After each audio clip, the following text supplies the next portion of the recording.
Good morning and a belated Happy New Year. Welcome to the live and virtual homes of the Calgary Unitarians.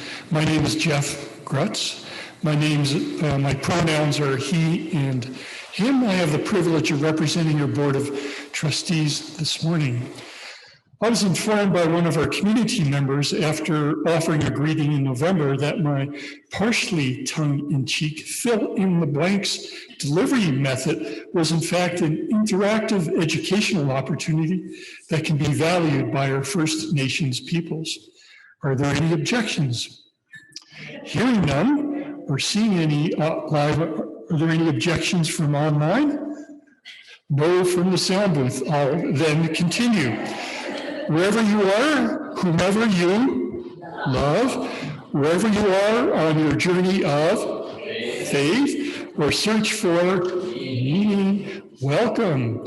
If you are visiting for the first time or the first time in a long time, know that we are grateful to have you with us.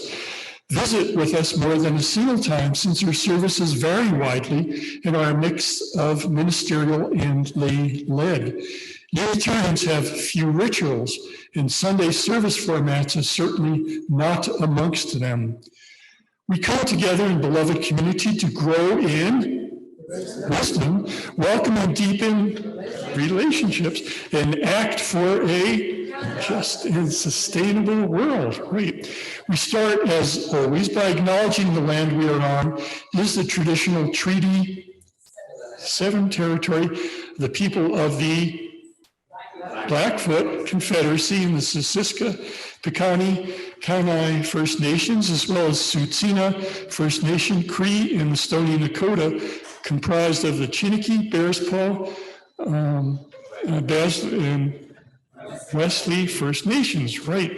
The Blackfoot word for what is now known as the city of Calgary, Mohkinstsis, right, is also the home to Métis Nation of Alberta, Region 3. Boy, you folks are good. We are committed to reconciliation, which starts with taking this and every opportunity to acknowledge our honor and privilege to live, work, and play within these First Nations territories. We of the Treaty 7 region of Southern Alberta signed September 22nd, 1877, acknowledge that treaties were entered into as a collaboration between settlers and Indigenous peoples, making us all treaty people. That's right. In offering this land acknowledgement, we honor those who have long been her stewards and accept our shared responsibility for being good caretakers. Calgary Unitarians would like to invite you to advocate for what you love and to preserve our environment for future generations to enjoy, while educating yourselves and others on the Indigenous history and perspectives. The next meeting of the Calgary Alliance for the Common Goods Reconciliation Action Team is appropriately scheduled for Valentine's Day evening, February 14th. See the Alliance's online calendar. Advocating for Calgary Police Service First Nations liaisons officers is a current priority.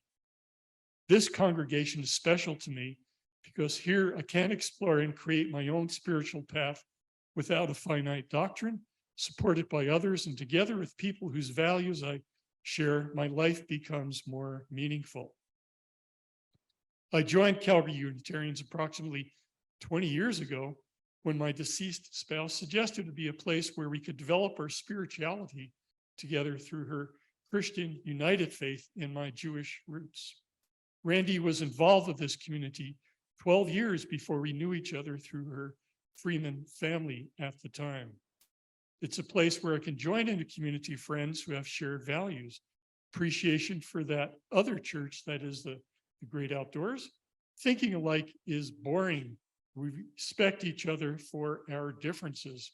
Thinking alike doesn't resolve issues. Diversity in all contexts does. And that is what I have found here. Please join us after the service for coffee time, both live in Wickenden Hall, 2 sets of doors to the north, and virtually where we meet in small breakout rooms and have opportunities to socialize.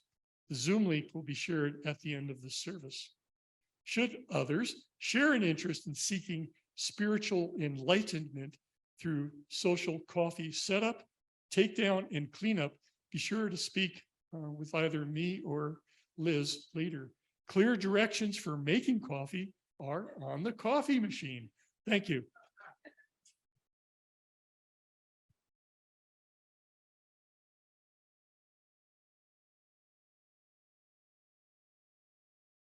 Good morning.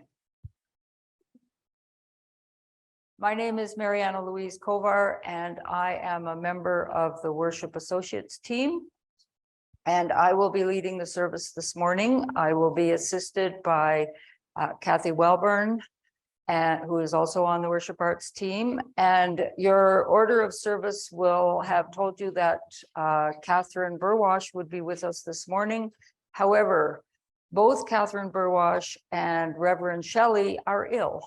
So Reverend Shelley has come home from her travels with COVID, and she's doing okay, but she, in consideration of our well-being, she is not here this morning.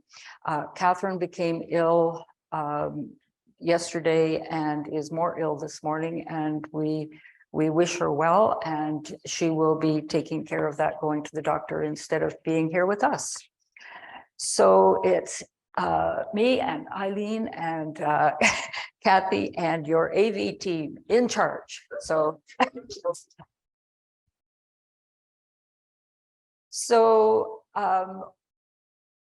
welcome here to the folks who are here. Welcome to the folks on Zoom.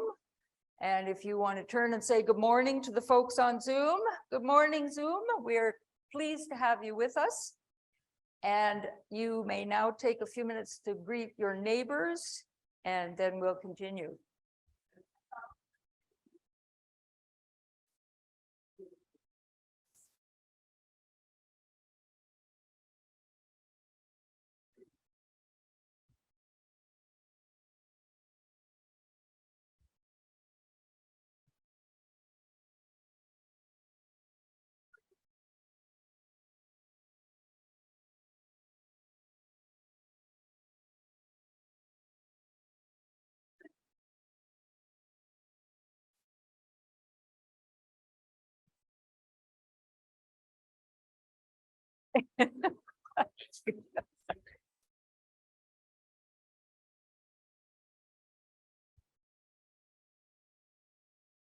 Okay.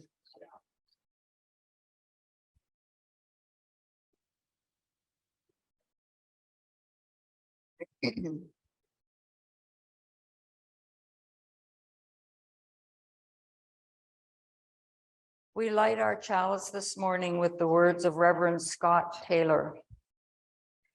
May the light we now kindle and the time we now share anchor us to that inner flame, that sacred center, which helps us remember who we were before the world told us who it wanted us to be.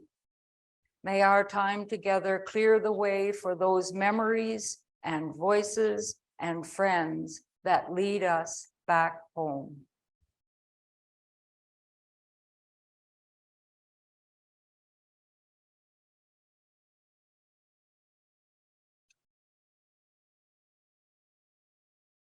And we'll begin this morning with our opening hymn, number 352, Find a Stillness. Joel.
All right, nice to see everyone on this fine Sunday morning.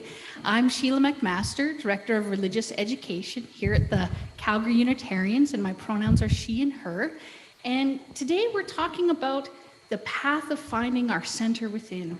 And so for the children and youth, I thought, let's reflect inward on this year. And so we're filling out some sheets about the new year that say 2023. And for each number, we're doing things like 2 things I will get better at, or something I want to do less of, or 2 new things I will try, and 3 things I want to learn.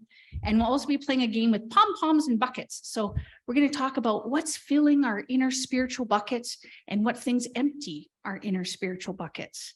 And so actually, I have a great story about bucket filling. What is bucket filling for all of you today? And so I'm going to read 4 stories. 1 will be our children's story for today, and then 3 personal stories of my own life about bucket filling. And so let's cue the slides. Have you filled a bucket today by Carol McLeod? So all day long, everyone in the whole wide world walks around carrying an invisible bucket. You can't see it, but it's there. You have a bucket. Your mom has a bucket. Your dad has a bucket. Your sister and brother have a bucket. Your grandparents and your friends and your neighbor all have buckets. Everyone in this room has a bucket. Everyone carries an invisible bucket. Your bucket has one purpose only. Its purpose is to hold your good thoughts and your good feelings about yourself. You feel happy and good when your bucket is full, and you feel sad and lonely when your bucket is empty. Other people feel the same way too, and they're happy when their buckets are full, and they're sad when their buckets are empty. And it's great to have a full bucket, and this is how it works. Other people can fill your bucket, and you can fill theirs. So how do you fill a bucket? You fill a bucket when you show love to someone, when you say or do something kind, or even when you give someone a smile. That is being a bucket filler. A bucket filler is a loving, caring person who says and does nice things to make others feel special. When you treat others with kindness and respect, you get to fill your bucket. And a bucket, but you can also dip into a bucket and take out some good feelings.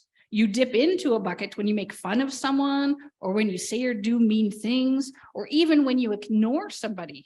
That is bucket dipping. Many people who dip have an empty bucket. They think they can fill their own bucket by dipping into someone else's, but that will never work. You never fill your own bucket when you dip into someone else's. But guess what? When you fill someone's bucket, you fill your own bucket too. You feel good when you help others feel good. And all day long, we're either filling up or dipping into each other's buckets by what we say and what we do.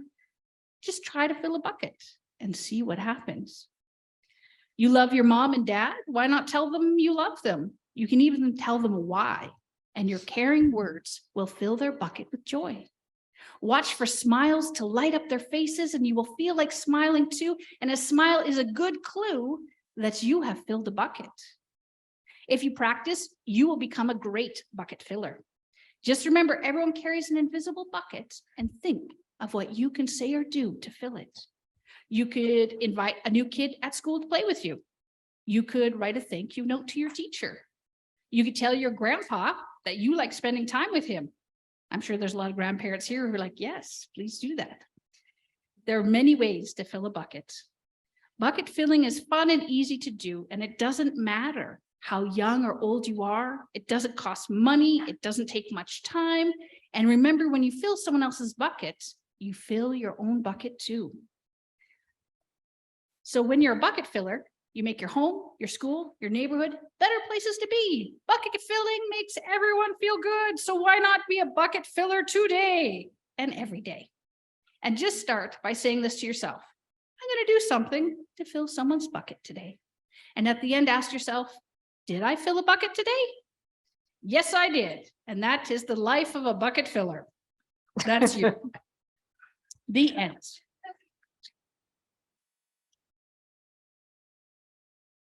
And so I want to share 3 stories of my own where I think I was trying to fill my bucket and then things went wrong and it could have been a bucket emptying experience. And then I turned it around.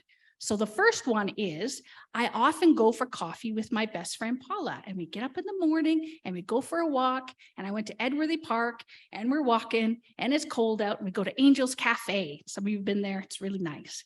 And we get our coffee and we're not paying $6 for coffee and tea because it's like 25 cents worth of drinks. We can make that at home. We're paying for the atmosphere. We're paying to not stare at our laundry and to just talk to each other.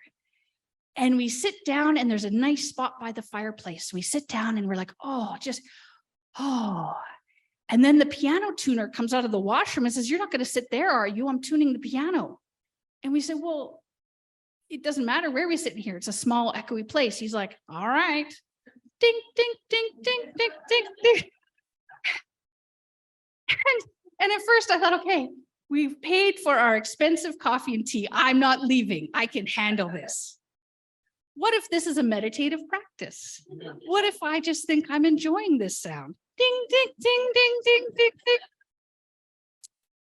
And then I think, and then he pauses for a moment and I think, oh, this feels good. It's like when you're hitting your head against a wall and then you stop doing it.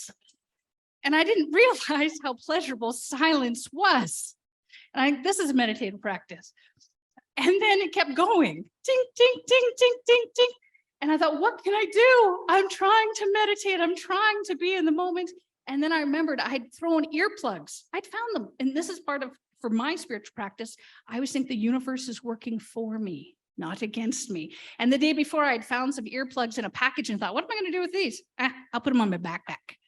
And in that moment, I'm like, I have earplugs. I put them in and it was ding, ding, ding, ding, ding. And I can finish my cup now. Okay. I'm good. And Paula's doing fine. I don't know. She has nerves of steel. Right. And in fact, she says to me, can I have another cup of coffee? And I'm like, you want to sit here for another cup? Okay, I will go get it for you. Right. So I get up and I go to the front desk and I says, do you guys do like a free refill when they sit inside? And she says, no, it's $1. And I said, is there a discount for the piano tuner? And she says, no, you chose to sit there. And I said, I think it's the same loudness no matter where we are. And she says, yeah, you're right. And I realized in that moment, well, we had been there for an hour of piano tuning. She had been there for 2 hours of piano tuning. So I go back to Paula and I ask for $1 and I come back and I said, she says, oh, do you want a refill? And I said, yes. And she says, you know what? Just take it. Just take the coffee. And so we got free coffee. And so I had realized, and when we went back, the piano tuner stopped for a moment and started to talk to us. And he was taking apart the piano and he was telling us how mice had gotten in there and they eat it because it has beaver felt inside. And I didn't know that about pianos. And he's cleaning it out and we're chatting and we're wishing him a good new year. And Paula's drinking her free coffee. And I realized in this moment that my expectation that coffee should be silent and that if I pay $6, I should get this certain atmosphere was actually emptying my bucket. And when I embraced it, I realized all these wonderful things about that experience. I learned about pianos. I got free coffee. And when we left, we had filled our buckets. And another experience I had is I haven't gone for 2 years because of COVID, okay, but I love going on professional development flights. So I go to my liberal religious educator conference and I get on a flight and I was flying to Denver and it's a 2-hour flight. And I was like, it's early in the morning. So I took my Contigo mug and I filled it with a smoothie. And I thought I was being smart because I'm like, it's in my mug, it's going to be insulated. I'm sitting on the plane and there's an elderly couple next to me and I'm trying to get some out, but it's so thick, it won't come out the straw. So then I take off the lid and I'm trying to tilt it a little bit and it's not coming out of the straw and it's not coming out at all. And so I do this and the entire smoothie hits my face, slides down into my shirt. And at that moment I have smoothie in a cup and it's a good icebreaker because I have to say to my neighbors, can you hold my cup for a moment? And do you have a napkin? And so I get some Kleenex, whatever they have, and it's not enough. And I have to get up and I have to go to the airline staff. And they're like, wow, we don't have enough napkins to help you. So anyway, Our flight gets stuck there on the tarmac for 6 hours. It became an 8-hour flight, and I'm covered in smoothie and I am sticky, but the ice has been broken, and I'm talking to my neighbors and they tell me they're actually flying from Canada to Denver to get a cheap flight to Alaska. And as we're sitting there, my smoothie is like aromatherapy. It's like kiwi and it smells really good. And as we're sitting on the tarmac for 6 hours, people are losing their minds. But all I could think to myself was aromatherapy, nice neighbors, reading my book. And when I ended that 8-hour flight, I had filled my bucket and I could have just as easily emptied it. And I think my last story to share is something very recent and something very difficult for me. Is some of you know my daughter's been very ill. She's 11 and she's been sick for about a year, since January last year. And she's still at the hospital, at the children's hospital, and she spent about 6 months there. And when Christmas came, they said she can't come home for Christmas. And I felt very sad. Why? Because my expectation is Christmas happens at home as a family. And instead, I went to the hospital and I went Christmas Eve and I brought her little gingerbread cookies and milk. And she had cookies and milk and opened up a little gift, and it was a stuffed cat and she loved it. And Christmas morning, I went with gifts and she opened them all and she was shocked and surprised. And we played with all the silly putty and we had a very good time. And I realized that Christmas was just as wonderful or more than any of the Christmases I had had before. And it filled my bucket when I'd been so worried about it emptying. So I want to challenge all of you to 3 things this week. 1 is let go of expectations. The quiet cafe, that a flight should be 2 hours, that Christmas must be at home. These expectations only serve to empty our buckets.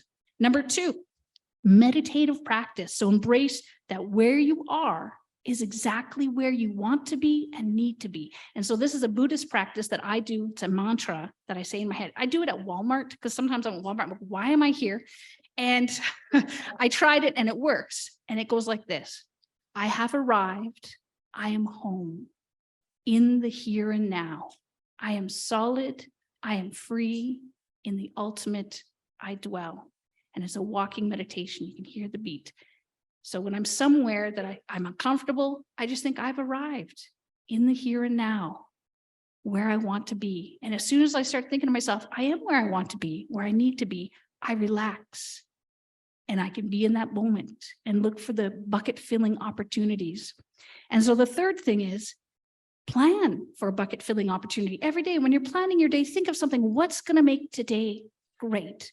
And for me, I've been looking for lunch specials. So I'm trying to go conquer the city with a new lunch special. And that has me excited. So today there's a really great Japanese place 2 blocks from here. Maybe I'll see some of you there. And so that's what me and Paula are doing today after church. We're going for lunch special and that's going to fill my bucket. But the next thing is look for the unexpected bucket moments where you think it might be a struggle, and like the piano tuner and like having a great Christmas or having a wonderful aromatic flight. Look for those moments that you can turn into your bucket filler so that the next time you're stuck in traffic might just be the best part of your day.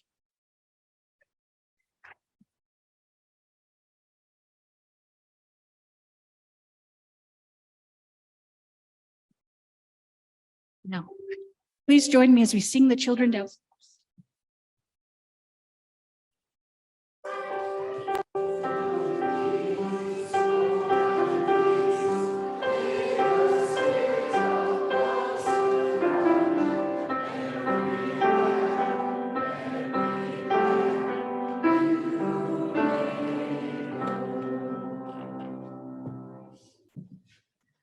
That was so profoundly moving. Wow. I'm Kathy Welber, a member of the church, and I sometimes get up here and share poetry. Today, you may be familiar with, of course, with Walt Whitman, a great American poet during the time of the Civil War. He was a poet who spent his entire life going within and trying to capture what that means. But he also spent his entire life going outward, and because it was the time of the Civil War and he was a volunteer nurse in a hospital. And he was also a journalist, started his own newspaper. Just a working class kind of guy, but he loved words, he loved writing, and he changed the whole spirit of American writing. One of the poems in his great opus called Leaves of Grass is called Song of Myself.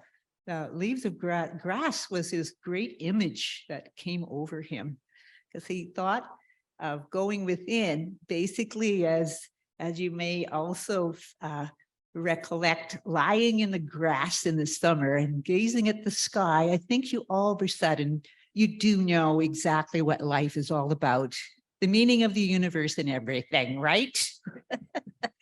Well, that's what grass meant to him. So the two main things was one, loafing, as he called it, on the grass, and one, engaging with what's going on in the world. And there was an awful lot at the time going on in America. Here is the poem called, it's of course I had to reduce it, They Made Me. You know, it's only 20 pages long. Anyway, the Song of Myself, one of the early poems in the Leaves of Grass. Walt Whitman. I celebrate myself and sing myself, and what I assume, you shall assume. For every atom belonging to me as good belongs to you. I loaf and invite my soul. I lean and loaf at my ease, observing a spear of grass.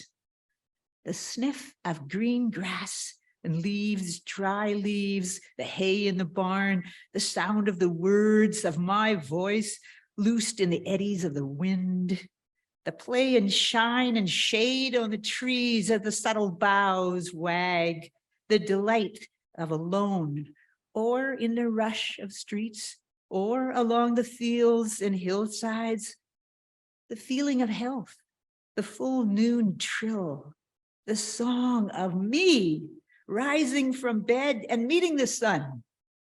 Stop this day and night with me, and you shall possess the origin of all my poems. You shall possess the good of the earth and sun. There are millions of suns left. You shall no longer take things as second or third hand, nor look through the eyes of the dead, nor feed on the specters in books. You shall not look through my eyes either, nor take things from me. You shall listen to all sides and filter them from yourself. I have heard what the talkers were talking, the talk of the beginning and the end, but I do not talk of the beginning or the end. There was never any more inception than there is now, nor any more youth or age than there is now, and never be any more perfection than there is now, nor any more heaven or hell than there is now. Clear and sweet is my soul, and clear is sweet is all that is not my soul. Lack one, lack both, and the unseen is proven by the seen, till that becomes unseen and receives proof in its turn. I believe in you, my soul. The other I am must not abase itself to you, and you must not be abased to the other. Loaf with me on the grass.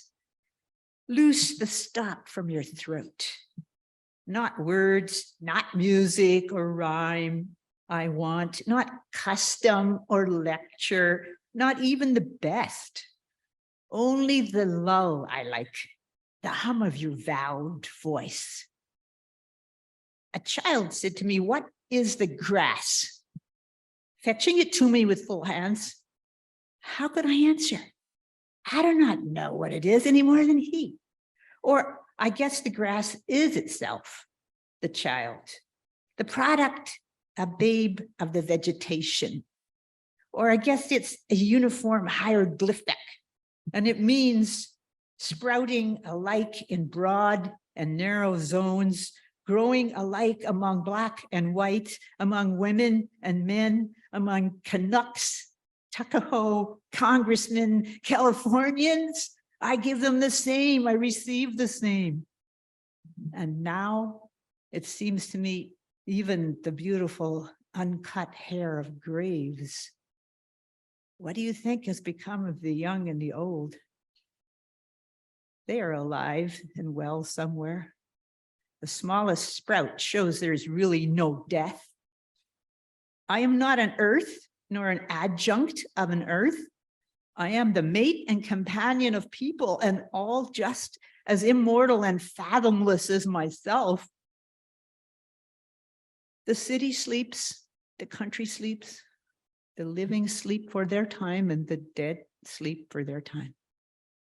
And these tend inward to me, and I tend outward to them. And such as it is to be of these more or less I am. And of these one and all I weave the song of myself. These are really the thoughts of all in all ages and lands. They are not original with me. If they are not yours as much as mine, they're nothing or next to nothing. If they are not the riddle and the untying of the riddle, they are nothing.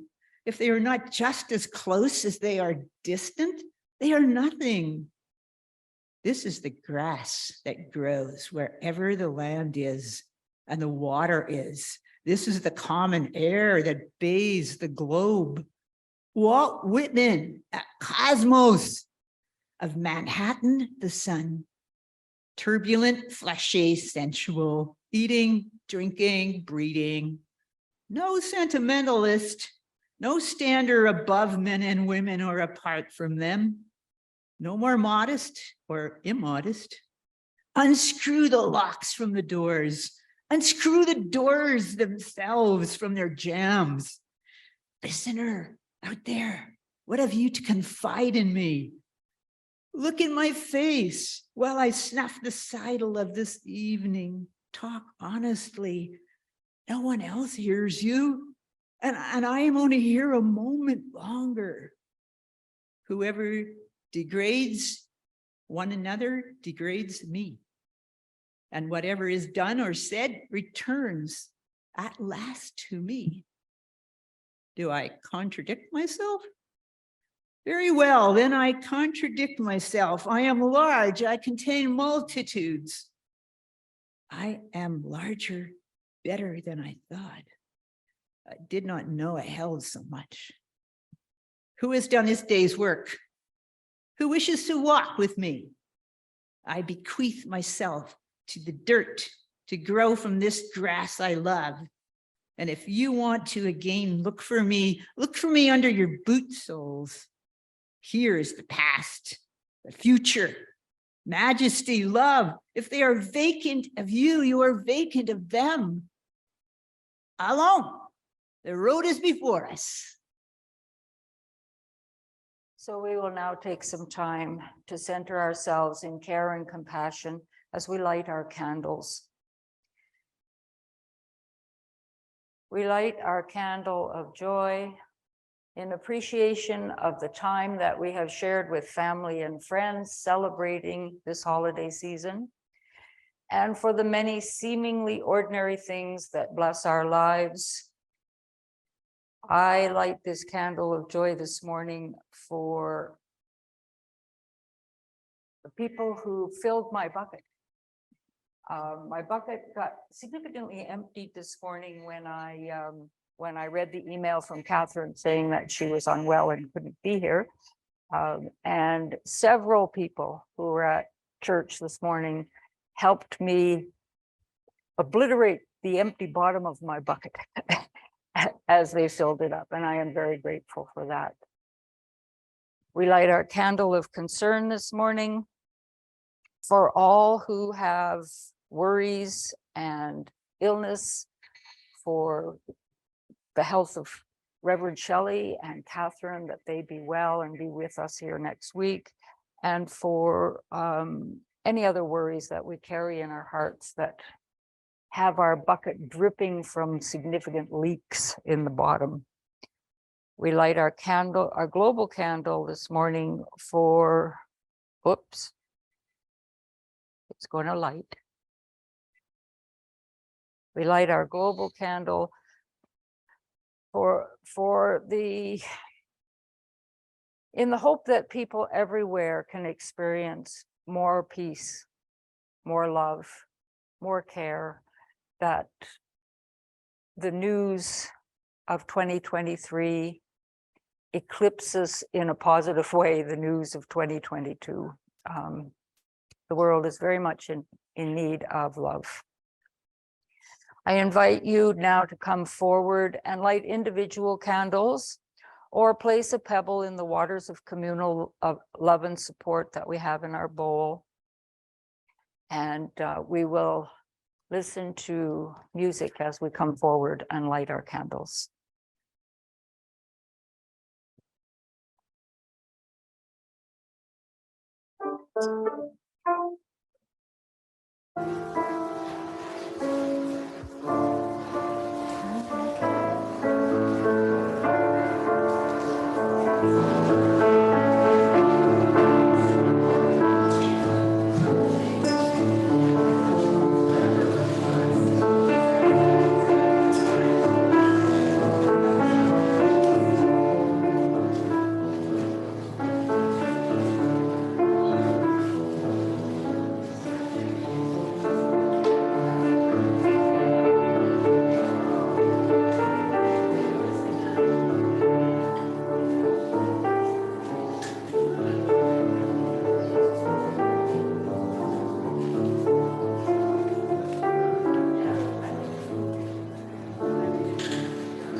So our theme for the month of January is finding your center. And this morning we look at finding a path to our center within. So many paths can lead us there. And although finding a place of peace and calm are often the first thing that we think of when we think of being centered, it's not the only possibility on the path of finding our center. For instance, in a crisis, we might be called to set aside fear, fatigue, the rules, in order to reach a place from which we can do what is needed in the moment. An ambulance, an action, a stand against injustice. It is possible that a place of centeredness is more of a spectrum. At one end, peace, calm, rest. At the other end, confident action in a time of crisis or immediate need. In between, we have a myriad of possibilities that simply require attention from a centered place. This deep place within can be a place of peace, calm, and rest, or delight. It can also be a still point from which we can look at self and see what needs attention, action, or return to something new within, or look at one's world and see what needs attention, action, a turn to something new beyond ourselves. As such, It is possible that a deep centered place is where you hold clarity about your core values, who you know yourself to be under the layers of rules, expectations, opinions, losses, fears, disappointments that have built up over your years of living. Parker Palmer says, quote, "If we want to support each other's inner lives, we must remember a simple truth. The human soul does not want to be fixed. It simply wants to be seen and heard. If we want to see and hear a person's soul, there is another truth we must remember. The soul is like a wild animal, tough, resilient, yet shy. When we go crashing through the woods shouting for it to come out so we can help it, the soul will stay in hiding. But if we are willing to sit quietly and wait for a while, the soul may show itself." End quote. This quote describes supporting each other, but I wonder if it can also apply to supporting oneself. Anyone else here have a demanding inner critic? Yeah, no, I didn't think so either. Yeah. How do you engage with yours? Is it in a way that allows your innermost self, your soul, to show itself? How do you sift through those layers of life that has deposited to a safe place where the soul, how do you sift through those layers that life has deposited on you to a safe place where the soul can show itself, where you are centered? I suggest that the best way to develop the ability to find that path to your centeredness is a spiritual practice. Now, before some of you react or object to this suggestion because of the word spiritual, I want to offer you a definition of spiritual practice from Unitarian minister Scott Alexander. Quote, "A spiritual practice is any activity or attitude in which you can regularly and intentionally engage, and which significantly deepens the quality of your relationship with the miracle of life within you and beyond you." End quote. His suggestions for activities range from meditation and prayer to recycling, vegetarianism, quilting, art, social justice, and many others. Intentionality and the depth of engagement are what transforms what might be considered a hobby into a spiritual practice. One example that we can consider is gardening. It's a common thing that most of us can relate to. As a spiritual practice, gardening calls you into a deeper relationship with the earth, with the growing plants, and with the other creatures that creep and crawl in your garden. The interdependent web of existence, as opposed to just digging up the ground and planting something, right? Which some of us do. But you can make it a spiritual practice. You can make it more meaningful. The abundance of your garden can call you to generosity and sharing. So instead of, darn it, how'd that zucchini get so big? You can think, how many people can I offer this zucchini to? And you can be generous. It allows you to witness miracles. So I think you get the idea.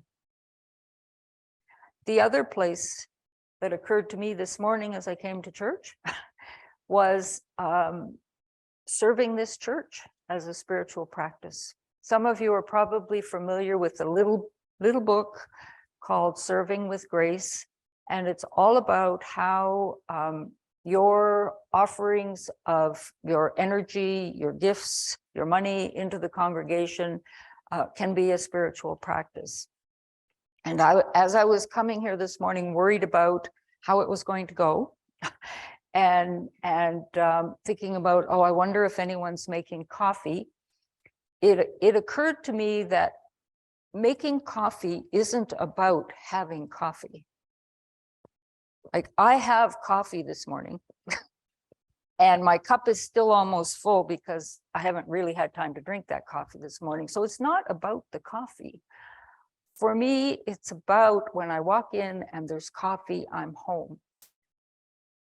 I'm home in this spiritual community, and care has been taken to prepare this home for the people who will come this morning.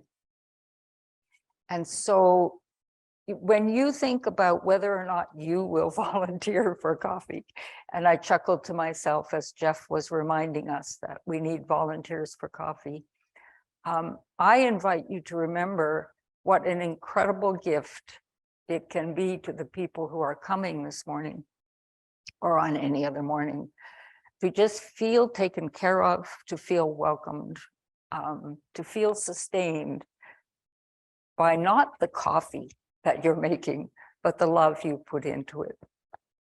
So just another idea about what a spiritual practice might be and how that can take you to your core values. As a member of the Committee on Shared Ministry and the Ministerial Search Team, I find myself with my teams engaged in discerning who we are as a congregation. What is our identity as a group, and how are we expressing our core values in our shared ministry? Who are we as a congregation, all of us? Who are we at our center? Our identity as a congregation is very much informed by the identities of the individuals who form the congregation. So that's you and me. It seems that it might be important that each of us shows up with the intention of exploring and engagement. How do our individual core values contribute to our engagement with Unitarian Universalism as a whole, and with the particular mission of this UU congregation, Calgary Unitarians, our mission, to grow in wisdom, to welcome and deepen relationships, to act for a just and sustainable world? Can we engage in the Calgary Unitarians' work as a spiritual practice that helps us find that path to our own center? And can we make it a well-worn path? Can that center be a place that we step into easily, whether it's a peaceful situation or whether it's a crisis or whether it's a job on Sunday morning that needs to be done because someone is ill? Can we find that path to our center, the place where we hold our most loving, caring, whatever your core values are? Can we hold that place and bring it here? So I invite you to consider that possibility for yourselves individually and for what you can offer to the congregational identity, who we are, and what we have to offer to each other, to the wider community, to the world. And now we will enter into the meditation that Catherine has prepared for us. So she did send it to me, and we will do it together this morning. So I invite you to join me. It will be about 6 minutes. And we will be going on a guided journey to find our center.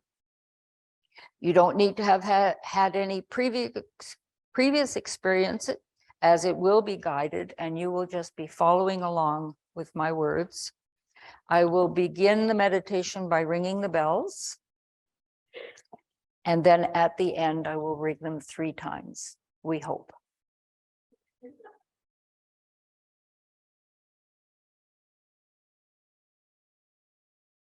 Now sit comfortably in your chair. Take a dignified yet comfortable position. You may close your eyes, or you may have them open with a relaxed downward gaze. If it's helpful, you can pick a point in the room and just have a gaze at that point without seeing it clearly. Take 3 deep centering breaths to bring you into this present moment.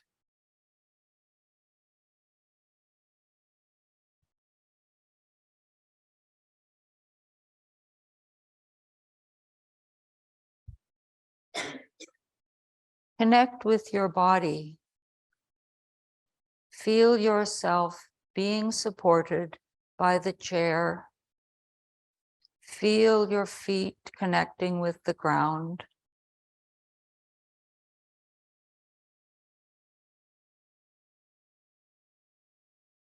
Let your body be your anchor.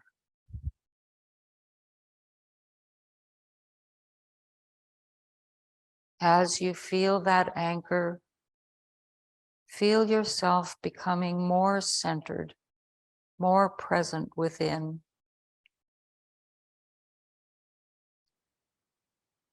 Notice if there's any tension in your body. Allow yourself to let go of any tension that you feel. Just allow it to go. Release it gently.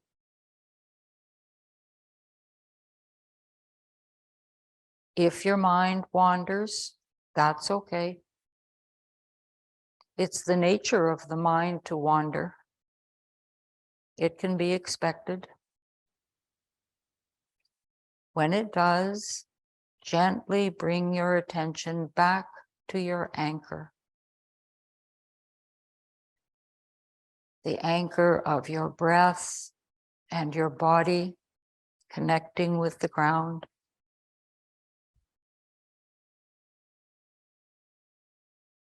Turn your attention inwards with the intention of connecting with your center and what you find there. You may call this by another name: your core, your essence, your heart space, where you feel most as yourself, most at home. It's your inner refuge, already within.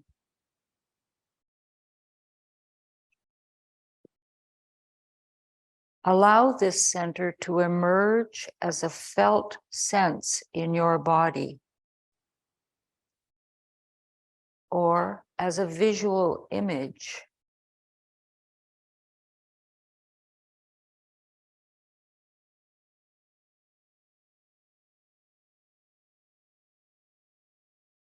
This is a place where you feel safe and secure.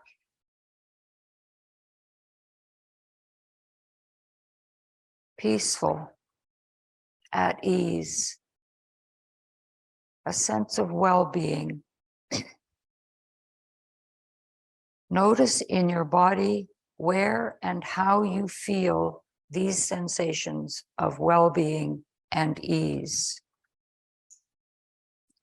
Perhaps it's a sensation of warmth or lightness, support, or any other good sensation. Take your time being with your inner center, your source of well-being and goodness, of strength, of knowing.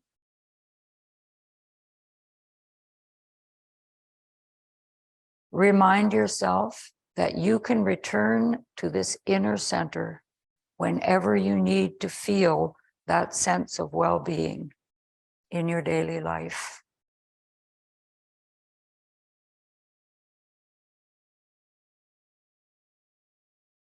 And when you are ready to return to this room, to regular consciousness, you may open your eyes.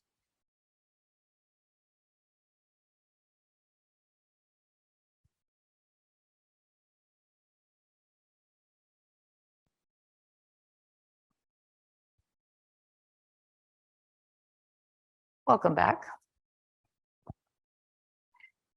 So now is the time in our service when we contribute our financial support to this self-supporting community. Our For Others recipient for January is Awotan Lodge, and this organization provides a range of culturally sensitive programs to help Aboriginal women and others affected by family violence and abuse. The options for giving will be available on our PowerPoint slide, and your gifts to this congregation are gratefully received.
So before we close, I will remind you that we will be having coffee together. For those of you who are with us on Zoom, there will be a link, I believe it's in the chat.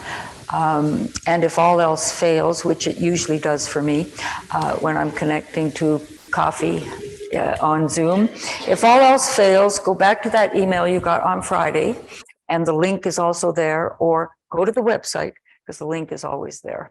So 3 options for getting together for coffee this morning for those of you who are on Zoom. And for the rest of us, life is really easy. Out the door, across the room, and into Wickenden Hall, and we will have coffee there together. Our closing words this morning are from Christopher Hertz. We all find ourselves bouncing around 3 very human lies that we believe about our identity. I am what I have. I am what I do. I am what other people say or think about me. May the light of our chalice help us see these lies more clearly. And as we extinguish our chalice this morning, we will carry that light in our hearts. May it illuminate who we truly are at our center and guide us as we answer the call of our 8 principles.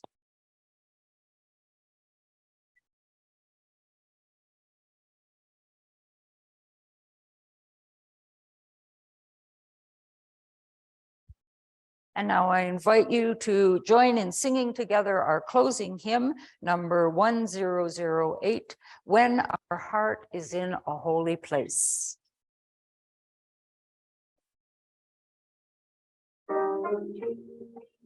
Thank you.